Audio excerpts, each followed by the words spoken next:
도쿄에서 올림픽이 한창입니다. 2020 도쿄올림픽이 2021년도에 열리게 된 거 코비드-19 때문이라는 거 다 알고 계시겠죠? 여러 가지 말도 많고 탈도 많은 그런 가운데 올림픽이 진행되고 있는데 혹시 관심이 있으신 분들은 보고 계시겠죠? 이게 볼 수 있는 채널이 별로 없고 또 시간도 많이 없고 그래서 아마 많은 분들이 못 보시고 계실 건데요. 저도 마찬가지인데 이제 태권도에 대해서 좀 말씀을 드리려고 합니다. 한국이 종주국인 태권도. 네. 태권도는 우리 것이다. 이렇게 알고 있습니다. 사실이고.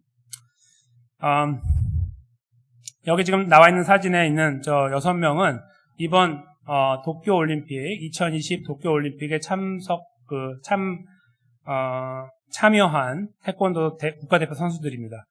6체급에 이제 남녀 이렇게 참석했고 참여하면서 기대하는 거는 금메달이죠. 우리가 종주국이니까 우리가 최고니까 그렇죠? 금메달 따야 되잖아요. 어떻게 됐을까요? 결과가 노메달이라고 불러요, 사람들이. 노메달은 거짓말이고요. 금메달을 하나도 못 땄죠. 네. 그리고 은메달 겨우 1개 따고 동메달 2개. 완전 참패했습니다. 제가 이렇게 말씀드리는 게 맞습니까? 참패한 게 맞습니까? 네. 신문 기사나 사람들의 말 속에는, 우리 종주국의 자존심을 다 잃어버렸다. 자부심이 이제 없어져 버렸다. 참패했다. 아주 수치스럽다. 막 이렇게 말하는 그 내용들이나 그런 기사들이 범람하죠. 그리고 어떻게 1개도 못 땄냐. 질책을 하기도 하고 이러죠.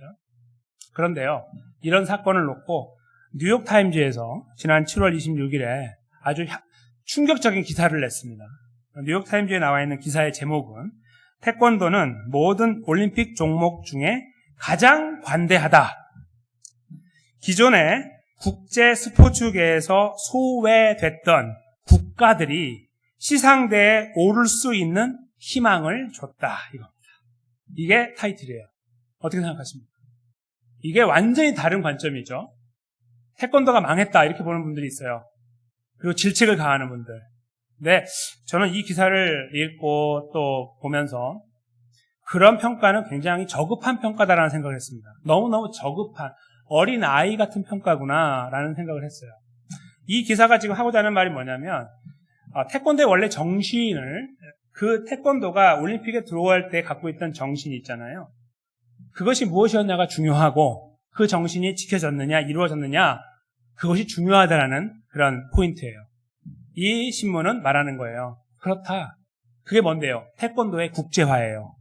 태권도, 그 국제 태권도 연맹에 가입되어 있는 나라가 몇 개인 줄 아세요? 210개 나라, 세계 210개 나라가 태권도를 합니다. 그러면 세상에서 가장 큰 모든 국가가 포함되어 있는 이런 조직 중에 하나가 제일 많은 데가 어디냐면 FIFA예요. FIFA 아시죠? 국제 축구 연맹. 그 FIFA에 가입된 나라 숫자가 211개예요. 그러니까 태권도 연맹에 가입된 게 몇 개요? 210개. 겨우 1개 차이예요. 엄청난 거예요. 세상에서 가장 유명한 스포츠가 축구 다음에 태권도라고요. 다른 말로 바꾸면. 잘 모르시겠지만 그게 사실이에요. 감이 잘 안 오시지만 그게 사실입니다. 엄청난 거예요.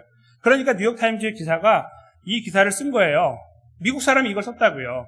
태권도가 이거다. 이게 뭐예요? 제일 관대하다 이거야. 스포츠 중에 다른 것들은 자기가 올림픽에다 자기 종목을 올리면 금메달 따는데 눈이 벌게 져가지고 그거 막 긁어모으느라고 정신없다 이거예요. 모든 종목이. 그래서 대부분 보시면 아시겠지만 유럽에서 온 거는 다 유럽 사람들이 가져가고 그렇죠? 아시아 건 아시아 사람들이 가져가고 이쪽 아메리카는 아메리카가 가져가요. 대부분. 그러잖아요. 근데 태권도는 다르다는 거예요. 이거는 만약에 한국 사람이 이 기사를 썼으면 괜히 우리를 위로하기 위해서 그렇죠? 쓰는 기사처럼 졌는데 괜찮아 이런 것처럼 쓴 것처럼 보이나 미국 기사에서 유명한 신문에서 나온 기사는 결코 그렇지 않아요. 저는 굉장히 깊이 생각한 그런 내용으로 나온 기사라고 봅니다. 즉 태권도의 종주국을 갖고 있는 기득권 그렇죠? 한국 사람만 갖고 있는 기득권 이것을 제대로 사용하고 있다는 거죠. 기득권을 가졌다는 것은 모든 사람을 다 짓눌러버리고 그 위에 왕자에 딱 등극하는 것이 아니라는 거예요. 그거는 굉장히 저급한 수준의 아이디어라는 거예요. 그 위에 올라서고 우리가 우리 건데 우리보다 누가 태권도를 잘해 이렇게 말하는 거는 어리석다 이거예요. 한마디로. 그거는 제대로 보지 못한다는 거예요. 세상을. 지금 태권도는 그런 의미에서 세계화를 이룬 거예요. 그 어떤 것보다도. 어떤 나라도 명함을 내밀지 못해요. 태권도 앞에서. 그 정도로 관대한 스포츠가 됐고, 여기 말하는 게 뭐예요? 작은 나라들, 소외됐던 나라들이 시상대에 오를 수 있도록 했다는 거예요. 실제로 작은 나라들이 우승하는 거예요. 그래서 태권도가 유일하게 금메달로, 메달로 그 나라의 역사상 기록된 나라가 있어요. 그 정도로 작은 나라들, 힘없는 나라들이 태권도 해가지고, 힘을 다 해가지고 금메달 따가지고, 자기의 희망만 이룬 것이 아니라 그 나라의 희망을 이루는 이런 역사들을 막 이루어가는 거예요. 기득권. 어떻게 누릴 것인가? 저희가 만약에 질문한다면, 혹시라도, 그거는 우리 것이니까, 내 것이니까, 끝까지 가지고 지키면서 거기서 인조이 하는 것이 맞다라고 보는 것보다는 나누어 주는 거? 그래서 그 기득권이 갖고 있는 정신들을 나누어서 더 많은 사람들이 그 이해하도록 도와주는 것이 아닐까라는 생각. 이 기사의 그 생각에 저희가 한 번쯤 생각을 동의할 필요가 있지 않은가. 한국에서 여러 신문들이요, 이 기사를 보고 카피했어요. 기사를 카피해서 너무 좋은 기사니까 카피해가지고 쫙 그 내용을 담아갖고 썼어요. 물론 완전 카피한 건 아니죠. 그러면 안 되니까. 근데 이 기사를 바탕으로 이렇게 생각할 수 있구나 해가지고 기사를 쓴 거예요. 이틀 뒤에. 창피하죠. 한국이 먼저 써야 되는데, 그렇죠? 그 정도까지 생각이 미치지 못한 거죠. 모르겠습니다. 이유가 뭔지 모르겠지만 어쨌거나 기득권이라는 것을 누린다는 것은 그래요. 근데 저희들이 이 기득권에 대해서 생각하는 시간을 오늘 본문에서 가지려고 하는데, 이 하나의 예화가 저희들에게 굉장히 중요한 지침을 줍니다. 기득권을 누린다는 것은 결코 혼자 가지고 인조이하고 상대방을 밟고 일어나는 것이 있지 않을 수 있다라는 거예요. 오늘 예수님께서 보여주신 이 상황 속에서 저희가 찾게 되는 이제 하나의 사실을 먼저 이해한다면 이렇습니다.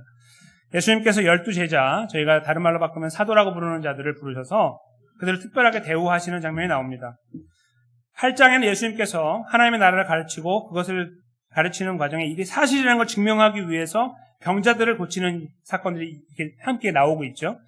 그 사건을 마친 다음에 예수님께서 이제 그 똑같은 일을 제자들에게 이제 부탁하시는 과정을 보여주고 있는 거예요.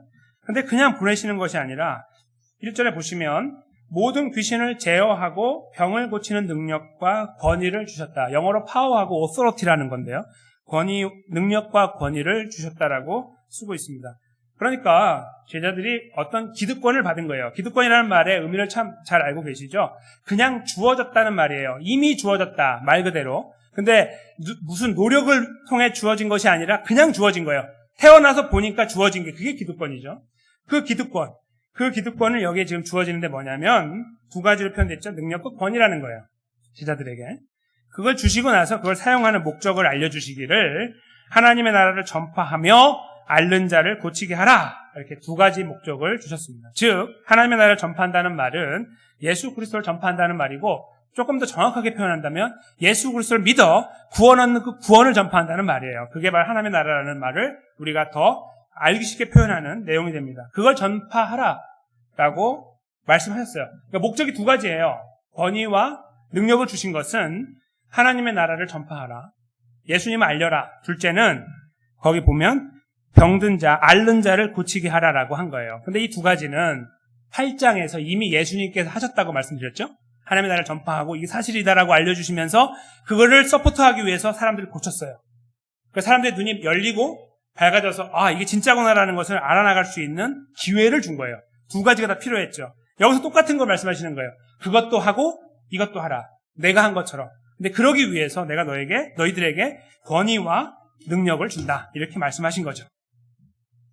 그런데 여기에 좀 이상한 주문이 나옵니다. 3절부터 보시면 여행을 떠나는 사람들에게 당연히 필요한 것들 5가지가 나오는데요.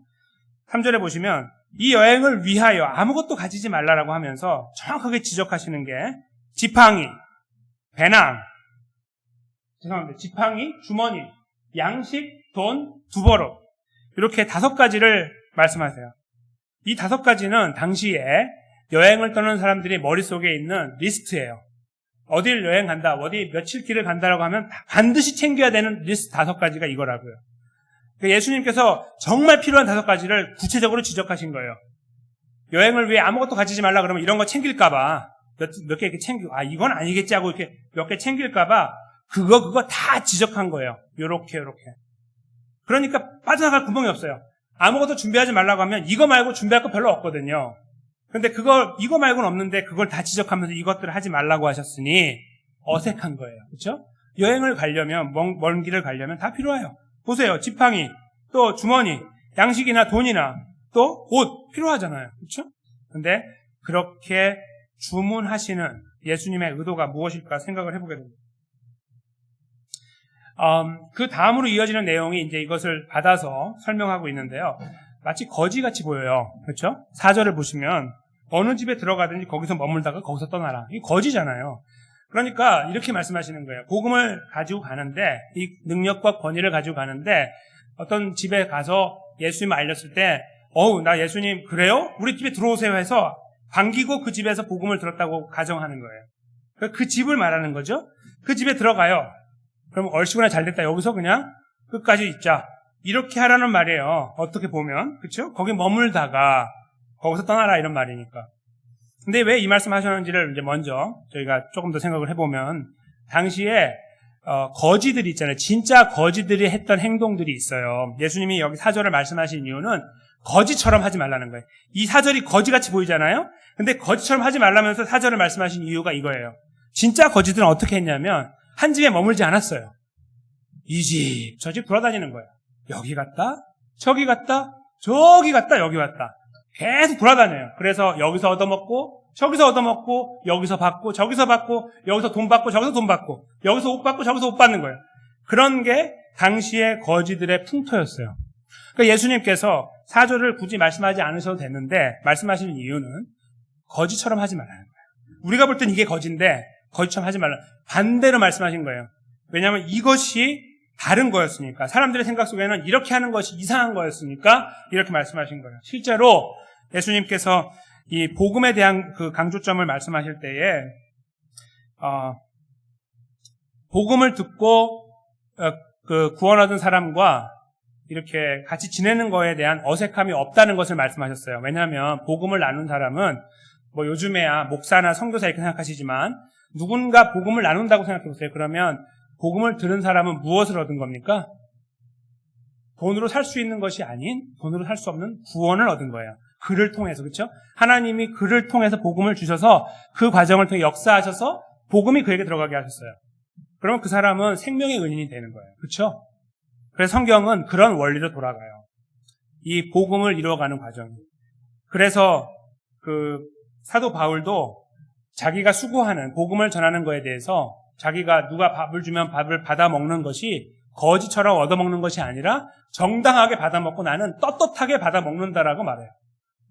당신들이 나한테 주는 것이 맞다라고 말하는 거예요. 나는 너에게 생명을 나눠주는 통로가 됐으니까 너는 감사하면 하나님께 감사하지만 나에게 그걸 서포트함으로 감사하는 것이 맞다라고 말하는 거예요. 그게 기독교의 원리예요. 그래서 교회가 세워지고 여기까지 오게 된 거예요. 그 이야기를 할 뿐만 아니라 예수님께서도 이제 그 말씀을 하세요. 누가복음 10장 나중에 저희가 보겠지만 7절에 보면 어떤 집에 들어가서 복음을 전하고 나면 거기서 주는 것을 먹고 마시라. 그러면서 예수님이 이렇게 말씀하세요. 일꾼이 그 삭슬 받는 것이 마땅하다 이렇게 말해요. 그러니까 다른 말로 바꾸면 거기 들어가서 이렇게 먹고 마시는 거 거지 같은 건데 그거 하라고요? 그냥 창피한데 그냥 대충 먹고 나오죠. 이런 게 아니고 떳떳하게 하라는 거예요. 떳떳하게 너는 생명을 나누었으니까, 그리고 그 집은 그걸 받아서 구원 받았으니까 생명을 나누어 줬으니 거기에서 끝까지 밥 주는 거 넉넉하게 받아 먹어라, 떳떳하게 받아 먹어라. 아무것도 아니다 이런 말이에요. 당연한 거니까. 그게 바로 예수님께서 정확하게 아주 분명하게 말씀하신 내용이에요. 일꾼이 그 삭스를 받는 것이 마땅하다. 그래서 이 말씀을 나중에 사도 바울이 그대로 인용해서 그 디모데전서 5장의 18절의 말씀을 그대로 적어내요. 그래서 나는 그렇게 하고 있다는 거예요. 나는 내가 스스로 돈을 벌 수 있는데 내가 텐트를 잘 만들어서 텐트 만들어 팔면 되는데 내가 가끔씩 받아 먹는 이유는 이것 때문이라는 거예요. 내가 거지가 아니고 나는 정당한 하나님의 일꾼으로 이 길을 간다는 거죠. 그런 의미에서 예수님이 갖고 있는 이 전하고 있는 복음에 대한 가치를 진짜 아는 사람들은 그렇게 해요. 실제로 교회는 그렇게 왔습니다. 실제로 교회는 그런 사람들과 함께 왔어요. 그 가치를 진짜 아는 사람들이 교회를 서포트하고 말씀을 나누는 사람을 서포트했어요. 그래서 교회가 지금까지 오게 됩니다. 이렇게 누군가 빌어서 더 달라고 해가지고 주기 때문에 온 게 아니고 자연스럽게 이루어진 거예요. 너무 감사하거든요. 내 가지고 있는 것이 어떻게 쓸 것인가를 고민하거든요. 그렇게 됐을 때 그것이 하나님의 나라를 확장해 나가는 걸음이 된 거예요. 모든 것을 다 팔아서 하나님의 나라를 다 쓰고 나는 거지가 되라 그런 말씀이 아니죠. 가지고 있는 것, 그 주인이 누구인지를 알기 때문에 하나님을 향해서 감사한 마음을 표현하는 거예요. 그걸 얻은 것을. 내가 가진 것이 그거니까. 어떤 분은 지혜가 있는 분들은 그 지혜를 쓰기도 하고, 지식이 있으면 지식을 쓰기도 하죠. 돈이 있으면 돈을 쓰는 거예요. 능력이 있으면 능력을 쓰고요. 그거 내 것이 아니니까. 하나님의 은혜를 주었다는 복음을 믿기 때문에. 그렇죠? 바로 그 과정 때문에 이러저러한 분명한 이유 때문에 예수님께서 4절에 들어가 거기서 머물고 있는 것이 아무런 문제가 되지 않는다고 말하는 거예요. 그 사람은 당연히 그걸 해야 되고 너는 당연히 받아야 된다. 그렇게 하면 된다. 다른 말로 바꾸면 3절과 4절을 이어서 이해하면 이렇게 되는 거예요. 아무것도 준비하지 않으면 어떻게 먹고 삽니까? 앞길을 어떻게 갑니까? 하나님께서 준비하신다 이거죠. 어떻게 해요? 너희가 가는 집에 어떤 집, A부터 Z까지 있는 집에서 어떤 집에서 복음을 들을지 몰라요. 그렇죠? 항상 불안한 가운데 가지만 갑자기 A에서부터 그 집을 만날 수가 있어요. 그렇죠? 첫 번째 집에 들어갔는데 거기서 복음이 전파됐어요. 그 사람이 당신을 받아들여요. 거기서 오랫동안 머물다 돌아갈 수 있습니다. 어떤 사람은 Z까지 가서 그 집을 만날 수도 있습니다. 어느 집인지 몰라요. 그러나 하나님께서 준비하시니 믿고 가라. 그것이 3절에서 갖고 있는 상식으로 준비한 모든 것들을 거부하고 걸어가라. 그리고 그렇게 해라라고 3절, 4절에서 표현하고 계시는 거예요. 그러니까 너희가 갖고 있는 복음의 진정한 가치가 그러하니 그것을 확신 가운데 가지고 가서 나누어라.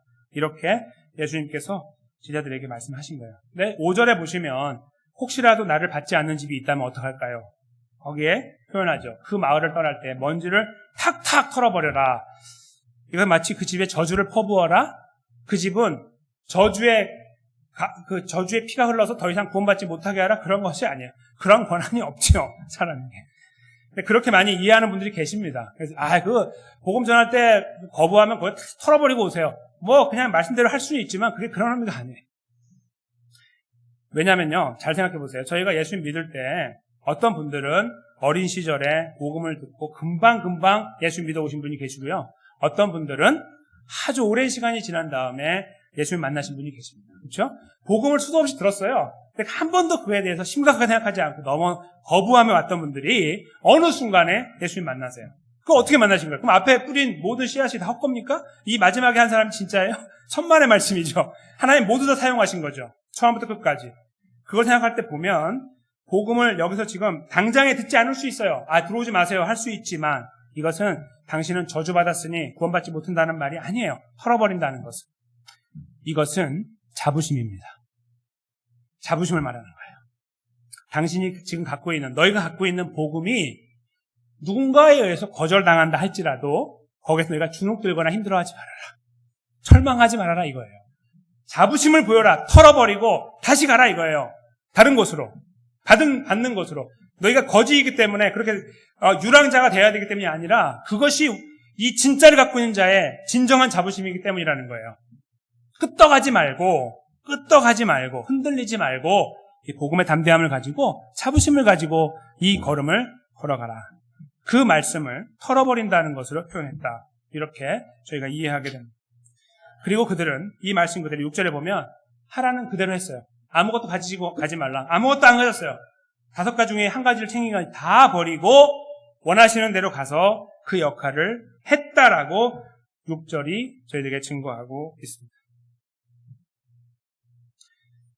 이 기득권을 여기에서 저희가 생각할 때 제자들이 예수님 말씀을 잘 들어서 기득권이 있으니까 능력과 권위가 있으니까 그걸 가지고 이렇게 했구나라고 볼 수 있습니다. 그리고 그들이 그 능력과 권위를 잘 사용했다라고 말할 수 있습니다.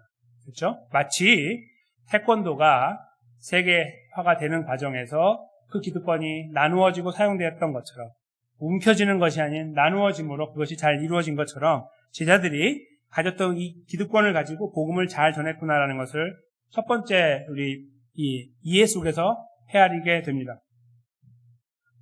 그런데 오늘 제목처럼 저희는 이 기득권을 가지고 살아가는 게 그렇게 쉽지가 않다는 것이 현실입니다. 즉 기득권은 전쟁통에 있는 거예요. 저희가 기득권 전쟁 속에 살아가고 있다는 거예요. 그게 어떤 의미에서 그러냐면요. 이 예수 그리스도를 믿어서 구원받은 구원받은 하나님의 백성들이 여기에 지금 나와 있는 대로 이 능력과 권위를 가지고 살아가는 이것이, 또 병을 고치는 이것이 저희들에게 잘 이루어지지 않는 것처럼 보이는 거예요. 그렇죠? 제가 이 말씀을 준비하면서 머릿속에서 한번 헤아리고 기도했던 것이, 참 이런 능력이 있으면 얼마나 좋을까 이거였습니다. 그렇죠? 저에게. 그러면 제가 어디로 먼저 달려갈까요? 박민자 권사님께 달려가겠죠. 그렇죠? 박승관 집사님께 달려가고 당장 이렇게 세우면 되니까. 그리고 우리 교회 혹시 어려우신 분들 다 달려가서 한 번에 낫게 하면 얼마나 좋아요. 그렇죠? 근데 예수님께서 지금 여기에서 제자들을 통해 보여주시는 이 능력과 권위로 이루어 나가시는 것의 진정한 핵심이 뭡니까? 병자 낫게 하는 건가요? 아닙니다. 병자 나으나 마나도 관계없어. 더 중요한 게 뭐냐면 생명의 복음이죠. 그걸 전하게 하기 위해서 주셨다는 거예요. 즉 병이 낫고 하는 것은 수단에 불과하지 그게 모든 것이 아니에요. 그것 때문에 가는 게 아니에요. 그건 의사들이 하면 되는 거예요. 요즘에 이런 병자가 낫고 하는 역사들은 누가 이룹니까? 누굴 통해서 하시죠? 당연히 의사이죠. 의료적인 이 기술은 하늘에서 뚝 떨어진 겁니까? 문명이 만들어낸 겁니까? 아니요. 하나님께서 사람들을 통해 만들어 나가시는 거예요. 하나님께서 만들어 나가세요. 누가 수술하러 들어갈 때 우리가 기도하는 이유는요.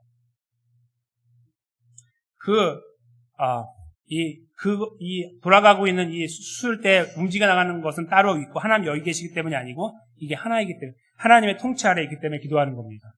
그리고요. 잘 생각해 보면 아시겠지만 그날 의사의 컨디션, 그렇죠? 아침에 나오기 전에 부부싸움을 막 하고 나왔습니다. 집안이 뒤집어진 상태에 나왔습니다. 가까운 사람이 갑자기 세상을 떠났습니다. 오늘 장례를 2개를 치러야 됩니다. 오늘 아침에 수술하고 그런 사람이 수술해요. 그렇죠? 그런 거 한번 생각해 보세요. 여러 가지 조건들이 많습니다. 의술 자체가 사람을 낫게 하는 이 퍼펙트한 공식이 아니에요. 절대로 그렇지 않아요. 엄청난 실수가 일어나는 거 알고 계실 겁니다. 의료계에서. 그렇죠? 의사들은 엄청난 보험을 들고 있어요. 자기를 커버해야 되니까. 왜요? 자기가 개런티 못 하거든요. 여러분이가 다르거든요. 그렇죠? 달라요. 안 돼요. 그렇게 되는 게 아니에요. 그냥 정확하게 맞아 들어가는 게 아니에요. 절대로 그렇지 않아요. 그래서 우리는 그런 낫게 하는 것, 실제로 몸을 낫게 하는 모든 과정, 하나님의 역사임을 믿고 고백하는 거예요. 바로 여기 나와 있는 그 역사입니다. 그러나 그것은 저희의 손에 있지 않아요. 하나님은 의료라는 그 손길을 통해 이루어가요. 당시도 마찬가지였습니다. 당시에 이 과정을 통해 하시고자 했던 하나님의 역사는 구원이었다는 거예요. 왜 낫게 하냐 이거예요. 그 사람은 왜? 이 사람이 나아서 주님을 보는 거예요. 하나님을 보는 거예요. 자기 병이 나아서 이거 나 죽을 줄 알았는데 나았어요. 죽었는데 살아났어요. 그게 다가 아니고 당신이 그렇게 죽었다 살아난 것처럼 당신의 영혼이 죽었었는데 예수님을 통해 산다. 이 복음을 듣는 거죠. 그런 입장에서 다시 한번 저희가 1절과 2절을 헤아리면 이런 이해가 가능하게 됩니다. 즉 여기에서 예수님께 주신 능력과 권위는 저희 모두에게 있다는 겁니다. 왜요? 우리는 진짜 복음을 갖고 있기 때문이죠. 우리는 예수 그리스도를 믿고 있기 때문입니다. 그리고 그것을 우리가 나누어 나갈 때 아까 제가 강조해서 말씀드린 것처럼 그 복음을 듣는 자가 예수님을 믿어 구원을 얻기 때문입니다. 생명의 문제를 우리가 나눌 수 있는 은혜를 얻게 됐다는 거예요. 그게 바로 저희가 가지고 있는 중요한 기득권이에요. 그런데 있잖아요. 이 기득권이 거기서 머물러서 저희를 많이 혼동하고 힘들게 만들 때가 있어요. 왜냐하면 우리가 많이 약하다고 여겨질 때가 참 많아서 그래요. 그런데 진정한 기득권의 의미는 예수님의 제자들이 여기에 있는 그 자체입니다. 즉 예수님께서 12명을 부르신 다음에 능력을 나누어 주셨어요. 마치 빵을 주는 것처럼 한번 제가 행동을 해볼게요. 이렇게 나눠줘요. 12명한테. 이것이 기득권이라고 생각해요. 저희는. 여기 나와 있으니까. 그런데 더 근본적인 거는 여기 있다는 것이 기득권이에요. 이거 받기 전에. 그렇죠? 오직 12명만 여기 있거든요. 자기가 잘나서요? 아니요. 하나님의 은혜로 여기 있는 거예요. 그러니까 진정한 기득권, 더 근본적인 기득권, 그들이 갖고 있는 거는 뭐냐면 하나님의 은혜. 하나님의 은혜로 구원받아 거기 서 있는 거예요. 나누어 주기 전에. 그래서 그들이 갖고 있는 이 기득권, 그것이 어떤 이 능력으로 뭔가를 이루어 나가는 거기에 있는 것이 아니라 그것은 있을 수도 있고 없을 수도 있지만 더 중요한 것은 그들이 갖고 있는 구원이라는 것이 그 안에 살아있다는 것. 그것이 참된 기득권이라는 것. 그래서 그들이 뭔가 나눌 때에도 그걸 나누는 거예요. 뭐 말 잘하는 거 나누는 것도 아니고 뭐 사람의 머리에 손을 얹으니 병자가 낫는 걸 나누는 게 아니고 그런 건 하나의 통로이고 수단에 불과하지 결국 예수님을 나누는데 당신 진짜 예수님 믿어 할 때 글쎄 옵시다 이렇게 말 무슨 예수님을 나누어요. 자기가 예수님에 대한 확신이 없는데. 그렇죠?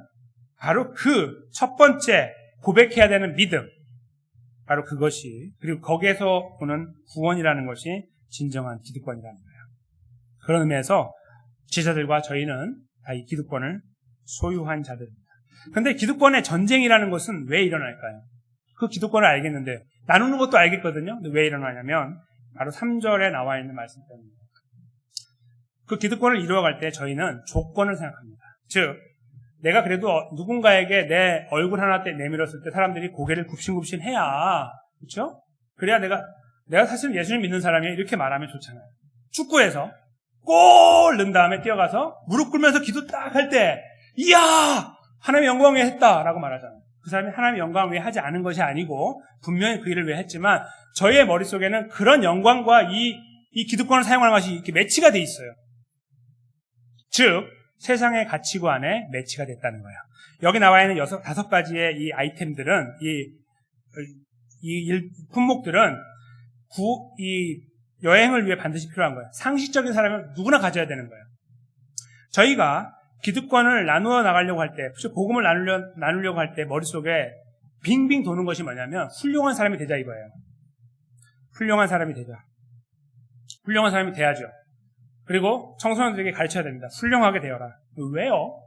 그래야 네가 잘 먹고 잘 사니까라는 헛된 가르침을 하면 안 됩니다. 너가 죽을 힘을 다해서 공부하면 앞으로 인생 펴니까 그래서 공부하라는 거지. 내가 한 말 너 힘들게 하려고 공부하라고 그러냐? 이 다 헛소리라는 거예요. 복음 앞에서 다 헛소리예요. 근데 그 아이디어가 저희하고 접목되어 있어요. 그래서 그게 죽을 때까지 따라다니는 거예요. 그래도 내가 조금 길을 펴고 살아야 복음을 전할 때 내 말이 먹히지요.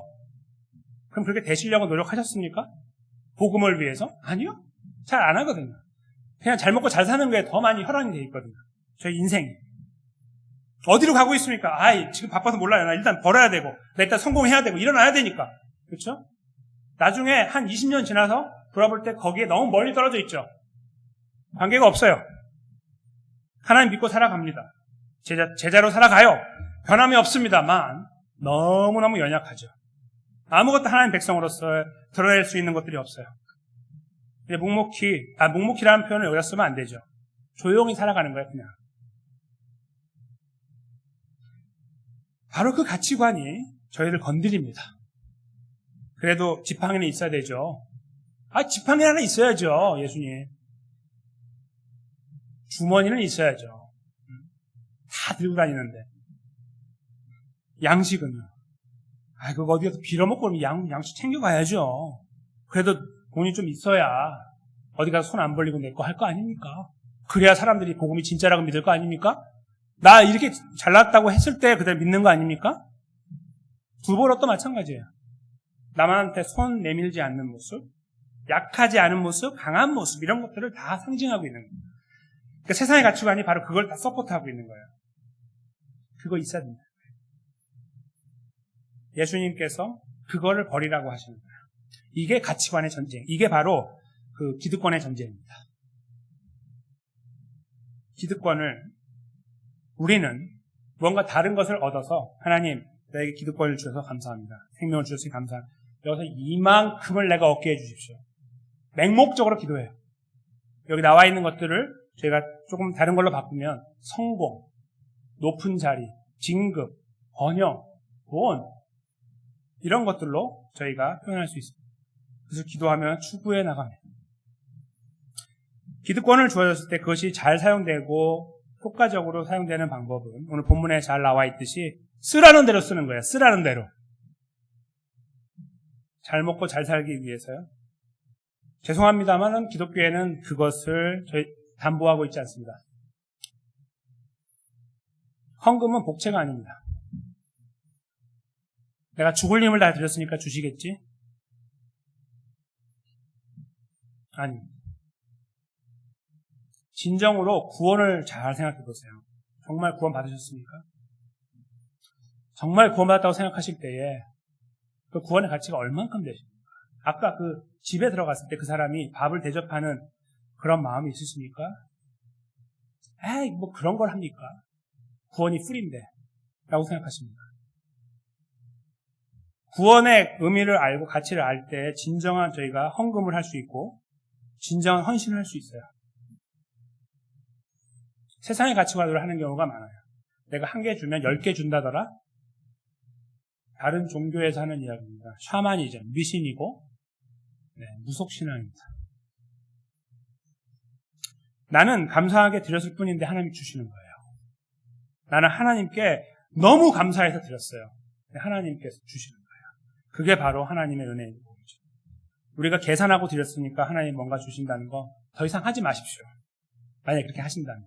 헌신도 마찬가지입니다. 그런 거 필요 없습니다. 이 교회는 필요 없고 하나님은 필요하지 않아요.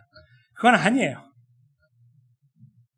진실로 구원의 깊이를 알고 고백하는 자들이 하나님께 드립니다. 그렇게 교회는 가요. 끄떡없습니다. 그렇게 왔으니까 지금까지. 그걸 바라볼 수 있는 시각을 갖고 있는 사람들이 이 3절 앞에서 고민하는 거예요. 나는 어떻게 살고 있는가? 그렇죠? 나는 정말 지팡이, 주머니, 양식, 돈, 두 벌 옷에 대해서 얼마만큼 애착을 갖고 있고 거기에 무게를 두고 살고 있느냐 이거예요. 버려버리고 하나님만 의지하고 인생을 살아라. 이 말씀으로 이 말씀을 받아들인다면 저희들의 마음이 털컥하죠. 덜컥해요. 낭떠러지에 떨어지는 것처럼 보이고 그런 시간들이 필요하다는 거예요. 그냥 좋게 좋게 넘어가면서 이거 뭐 좋다 그러니까 뭐 다 집어치우고 그래 주께 기도하면 뭐 주시니까 의지하고 살면 되니까 이 정도로 저희가 얼버무리면서 복음을 이해하며 가는 거 우리가 그런 걸음에 접붙여 있으면 안 됩니다. 그래서 우리 자신을 떼어내야 되고 더 그리스도인다운 모습으로 가야 돼요. 그것이 이 기득권의 전쟁에서 승리하는 거예요.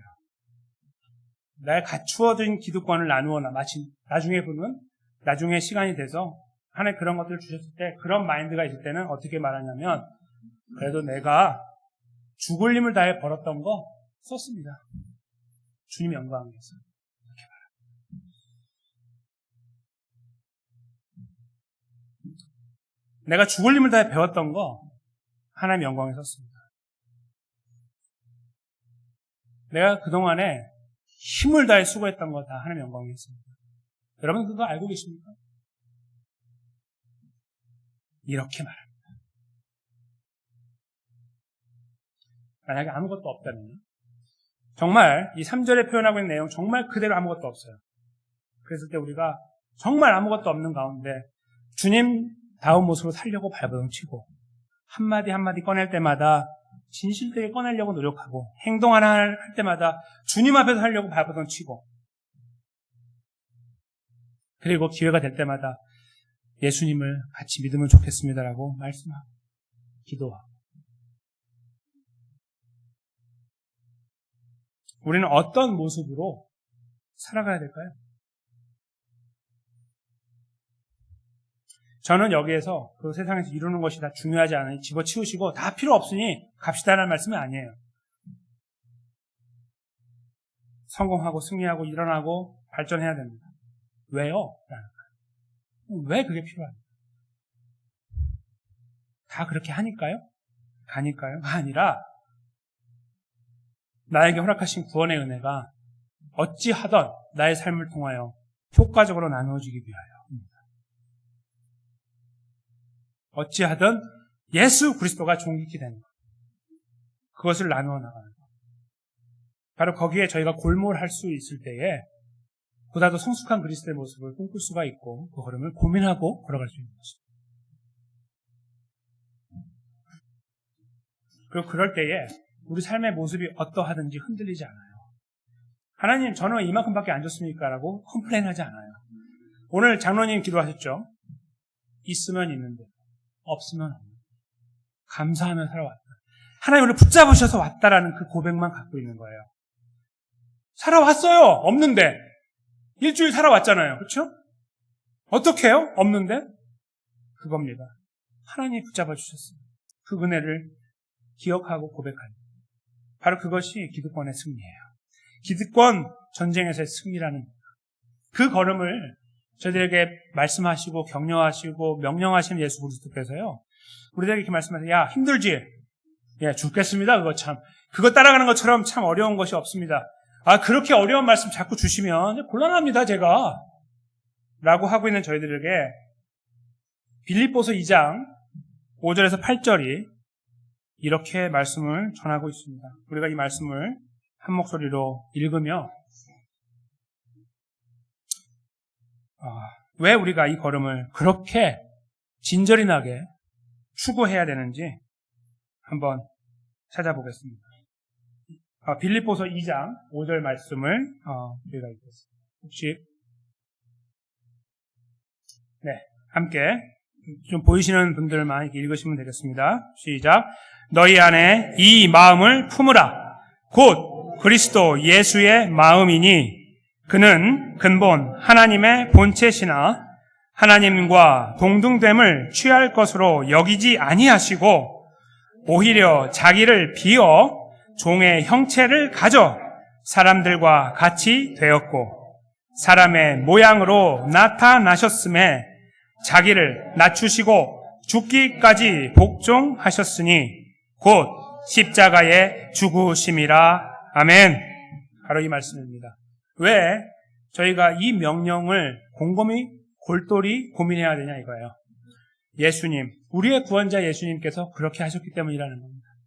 먼저 이 길을 걸어가셨다는 거예요. 이 길을 먼저 걸으시고 우리같이 연약하고 부족하고 여러 가지로 그 약하기 짝이 없는 우리들, 약하고 때로는 악한 우리들을 구원하시기 위하여 이 길을 먼저 걸어가신 예수님께서 그거 하나 인정하지도 않는 우리를 품고 묵묵히 이 길을 걸으셨기 때문이라는 겁니다. 자기를 다 내어놓으셨기 때문이라는 거예요. 위대한 모습으로 오셔서 구원을 이루신 것이 아닌 죄인을 구원하기 위한 그 자리에, 그 가장 낮고 천한 자리에 오셔서 우리를 대신하여 십자가에 돌아가셨기 때문이라는 말씀입니다. 아무것도 가지지 않는 모든 기득권을 다 버려버린 거예요. 싹 버려버린 거죠. 내가 그래도 이 정도 갖고 내려가야 되지. 다 버리시고 오셨다. 그렇게 오신 예수님이 그동안의 복음을 전하셨던 그 과정을 보여주시고 이제는 제자들에게 말씀하십니다. 그렇게 해야 된다. 그것은 예수님의 제자라고 명함을 내밀고 있는 저희 모두의 걸음이 되는 것이고 우리는 그러므로 이 기득권 전쟁을 아주 심각하게 받아들여야 됩니다. 나는 어디로 가고 있는가? 나는 무엇 때문에 이렇게 힘들어하며 아파하며 눈물 흘리며 애통해하고 있는가? 내가 기도하는 그 목적의 그 기도의 끝자락은 무엇이 있는가? 왜 이것이 돼야 되는가? 왜 이 문제가 해결돼야 되는 거야? 왜? 라고 물어야 된다는 거예요. 도대체 그게 해결되면 무엇이, 주님과 나의 관계에 무엇이 이루어지기 때문에? 라고 우리가 물어야 돼요. 그것이 진실로 기득권 전쟁을 심각하게 대하는 자의 모습입니다. 그것은 진실로 오늘 우리의 삶도 그렇게 진실하게 맡길 수 있는 믿음으로 우리를 이끌어줍니다. 왜냐하면 주님의 주인 되심을 진실로 고백하기 때문이에요. 고백하는 자만 그 고백의 자리로 나아갈 수 있기 때문입니다. 다시 한번 그 자리에 나아가는 것, 그것이 저희가 모두 함께 이 시간에 추구해야 될 방향이 됩니다. 무엇을 위한 성공인가?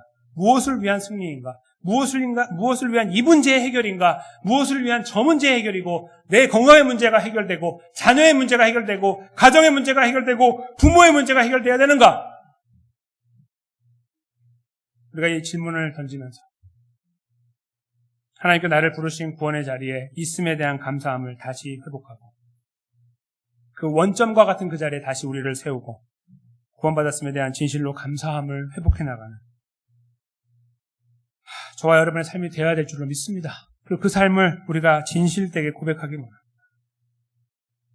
오늘도 내일도 변함없이 저희들의 삶에서 발생되는 수많은 숙제와 문제와 목을 조여오는 문제조차도 주님께 맡겨드리면서 하나님, 제가 하나님 백성다움, 예수님의 제자다운 모습으로 잘 살아갈 수 있도록 하여 주십시오. 플러스 어떠한 상황 속에서도 잘 되건 그렇지 않게 보이건 성공한 것처럼 보이건 실패한 것처럼 보이건 일어난 것처럼 보이건 무너진 것처럼 보이건 사람들이 나를 업신여기는 것처럼 보이건 그렇지 않건 간에 똑같이 겸손하게 주님 바라보고 주님 의지하고 주님만이 모든 것입니다를 고백하면서 나를 여기까지 인도하신 주님을 바라보면서 앞으로의 걸음을 겸손하게 내어 맡기는, 그래서 진실 때 하나님 백성의 걸음들이, 역사들이 사랑하는 성도님들과 저의 삶 속에 더 구체적으로 힘있게 아름답게 또 문제가 해결되면서 아름답게 펼쳐져 나가게 되시기를 주님의 이름으로 간절히 축원합니다.